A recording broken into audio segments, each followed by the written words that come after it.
Welcome to Jazz Time. JazzTime.com is an online store that buys, sells, trades authentic luxury watches. We make these videos so our customers can easily choose the best watch for themselves in the comfort of their own home. If you like this watch and would like to purchase it at the lowest price anywhere online, click on the link in the description below to buy it at JazzTime.com. Today, I will be reviewing the Patek Philippe split-second chronograph Perpetual calendar reference 5204-1R-001 in rose gold with a black dial. I'll tell you a little bit about the history, then tell you about the where this watch stands in the lineup of other similar split-second perpetual calendars. Then I'll tell you about the case bezel dial bracelet movement, finally try it on and give you my thoughts. So let's start with the history. The split-second, at least the reference 5204, now the split-second has had a very long history, but the split-second 5204 reference has only been out since 2012. Now it's 2025, so that makes it 13 years, which actually kind of brings it to probably getting switched out relatively soon. How soon, not sure, because for example, Nautilus Moon Phase 5712 had an almost 15-year run, so this one might also, and there's really nothing wrong with it. In fact, some say that it's the perfect grand complication, the best grand complication in some people's eyes. So you be the judge of that, and if you think so, then you should buy it at JazzTime.com. And what makes this watch so special is that it has both a split-second chronograph, which I'll tell you about when I talk about the movement, and a perpetual calendar. Those two, along with, I forgot to mention, a moon phase. All those three complications combined put this in the class of grand complication, which is the highest that Patek Philippe has. Now, Patek Philippe released this in 2012, and since then they've gone on to have many different variations of the split second. Actually, I wouldn't say many variations. They've made it with several. They made it in white gold, in platinum, in rose gold. I actually don't think they made it in yellow gold, so maybe they'll actually make it in yellow gold next. So they have it white gold, rose gold, and platinum. 6 different variations. And the only variation that they make on a rose gold bracelet, which is what you're looking at here.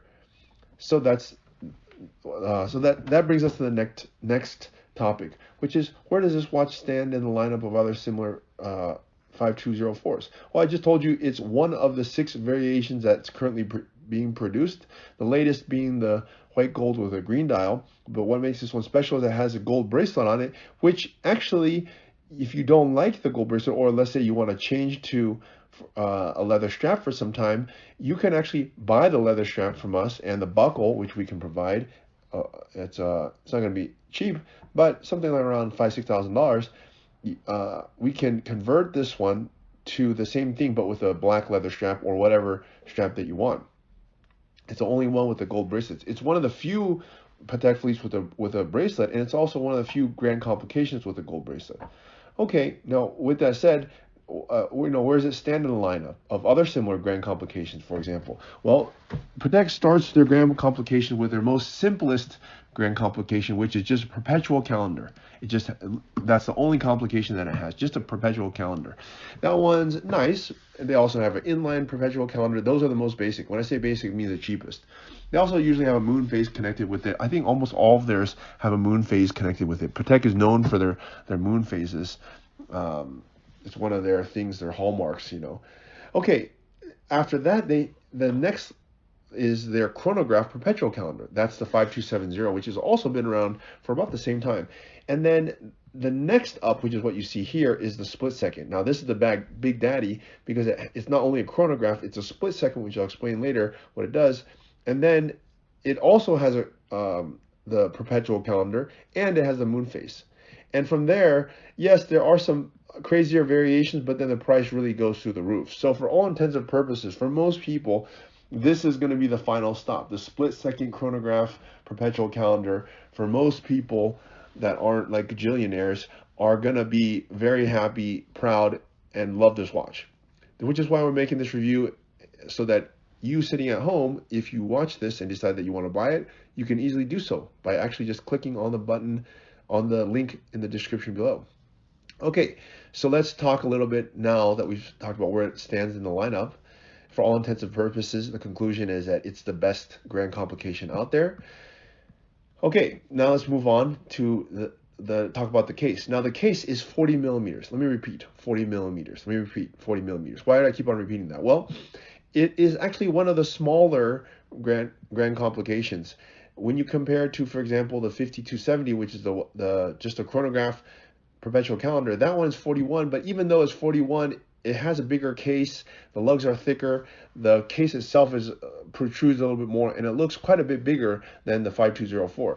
So what is this watch good for? It's really perfect for those who like a little bit smaller of a watch. And how they manage to actually fit all that stuff in here, which when I tell you about the parts, it's nearly 500 parts, which is a lot. Normal watch has around 250. Normal chronograph has like 250. This one has double that amount. How they fit it in this tiny little case of 40 millimeters is beyond me. But it's not that beyond me, because when you talk about the case, we have to talk about not only the diameter but also the height, which is a good or bad thing. I'm not sure. You decide, because you're the buyer. But the height is a little bit large. It's 14.3 millimeters, which is, if you know anything about watches, or at least the dimensions, it's a little bit big. In terms of height, and it kind of makes sense. They had to pack literally 496 parts into the movement, which is a lot. Is at 50 more, by the way, than the perpetual calendar chronograph that precedes this, the 5270. So they had to pack a lot of stuff in here. So it kind of makes sense that it would be a bit thick, but it's still not too thick.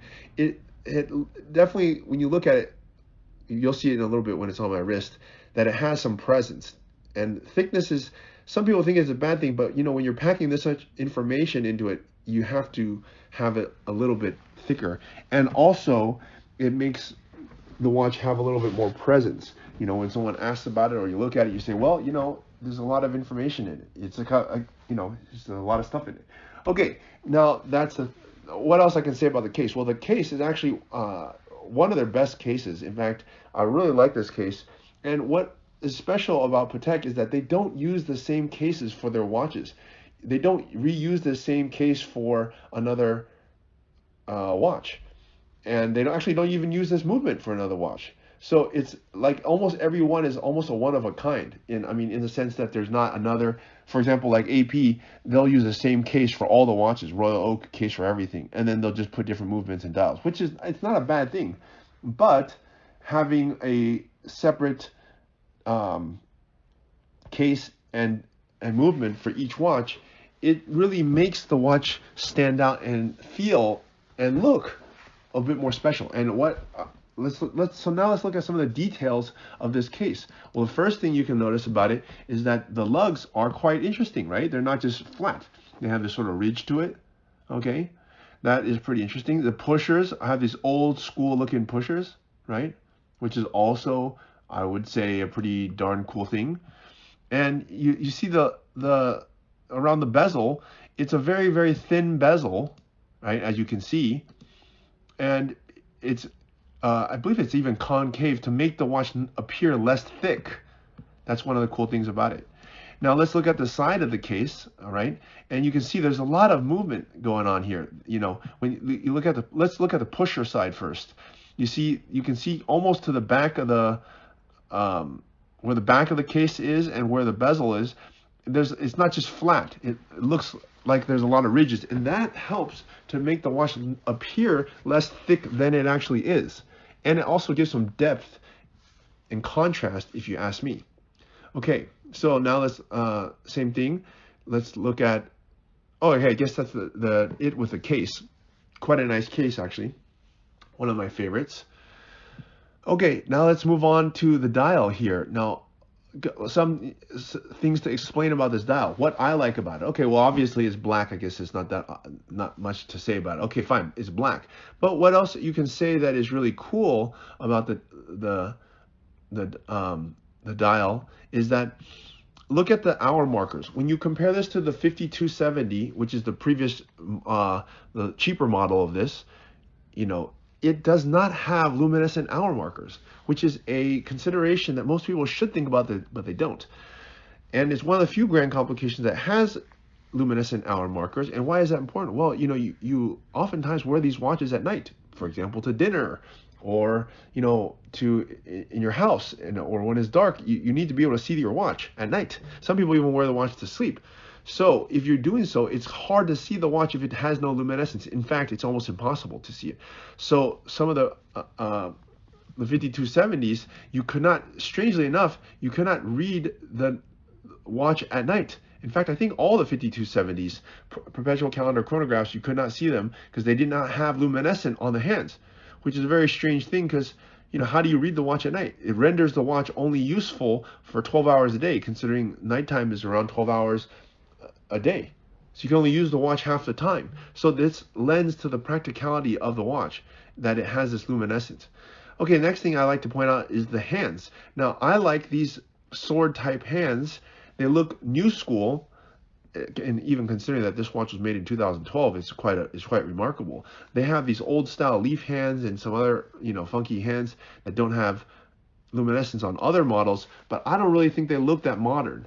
And so this one actually, even though it's been made in 2012, it looks so modern to me, with these indexes that are luminescent along with the sword type hands. Really looks fantastic. Next thing is, I want to point out to you, is the dial itself. Now, what is cool about it? Well, it's very similar to the 5270. It has the 3 subdials here, which I like, and it has a moon phase that is actually upside down. That's right, it's facing downward instead of up. I think they did that on purpose. It looks cool. And then, of course, it has the minute. It's an instantaneous minute changer on the right, and the running seconds on the left. Okay, let's move on here to the movement, and let me start by showing you the movement so you can see the back of the movement. It's one of the most intricate, if not the most intricate looking back movements that I've ever seen. It's got this crazy amount of stuff in here, 496 parts actually. And surprisingly, it has a power reserve of 55 to 65 hours if you wind it up all the way. You'll notice that there's no rotor. They did that on purpose. They don't want to make it automatic so that they can reveal the rest of the watch and you can see the inner workings of this beautiful manual wind watch, which means you need to wind it every 2.5 days or so to keep it powered. Right. Okay. I could talk a little bit more about the swan neck of this design and the clutch system, but I don't really think that matters so much because most of us don't really care.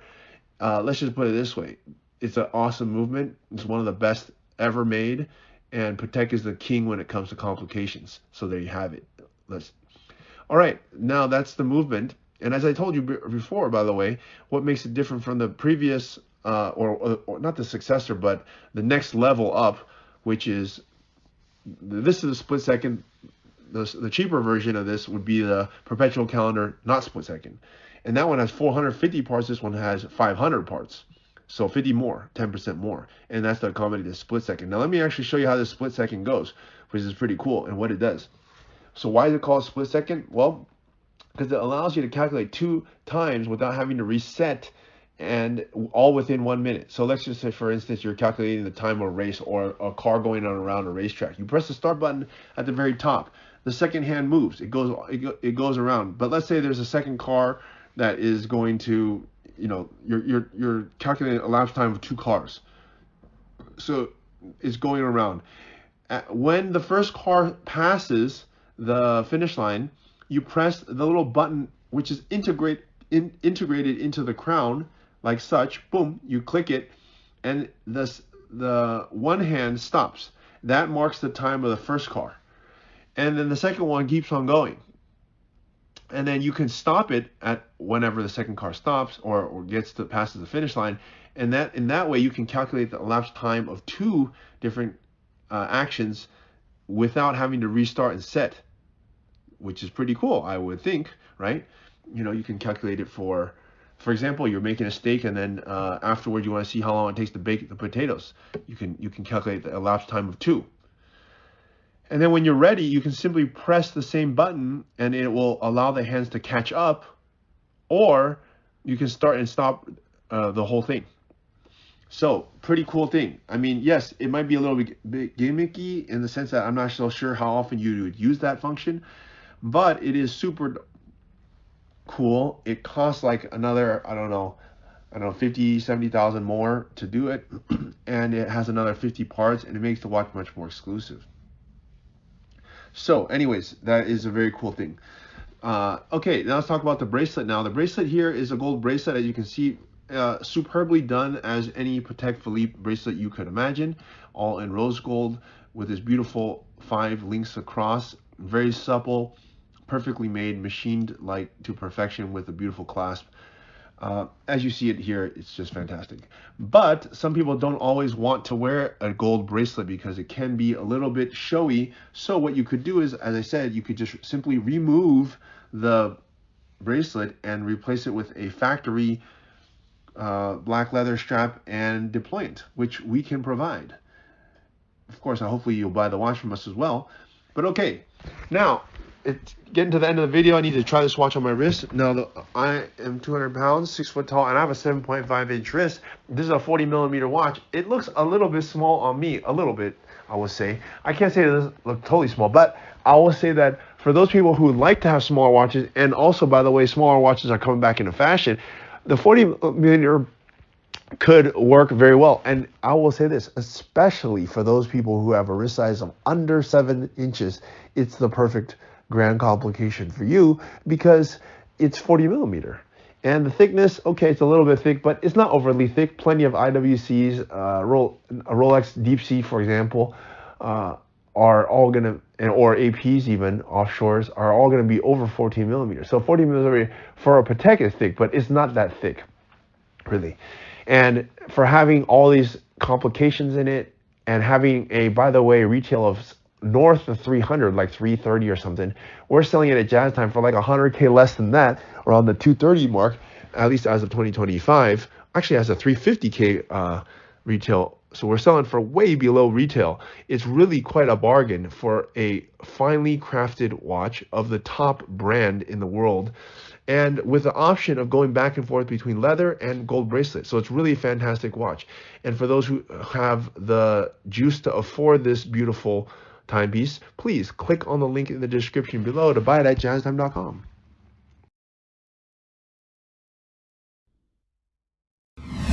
If you want to find out more about the watch you just saw in the video, you can just click below on Show More to see the full description. Then you can check the link next to model as seen in video, click on it, and you will get to the proper page where you can see all the details. If you're watching on a mobile phone, you have to click on the arrow down on the right hand side below the video to see the full description. If you like this video, please give us a thumbs up. If you would like to share this video with your friends, you can use the share button below and share it on any platform you like. If you have questions, constructive feedback, want to tell us about some mistakes or misspeaks, just write a comment below. If you want to see more videos like this, you should subscribe to our channel and visit our channel page where you can find all the videos. And if you're interested in a specific watch brand, you can check out our playlists. If you want to check the price for a watch or want to buy one, remember at jazztime.com you always get a steep discount, so you should check the prices with us. If you want to know the price for a specific watch, just go to Google, type in Jazz Time, plus the brand, model, and the details you're interested in, and Google will find the right page for you. Thank you for watching.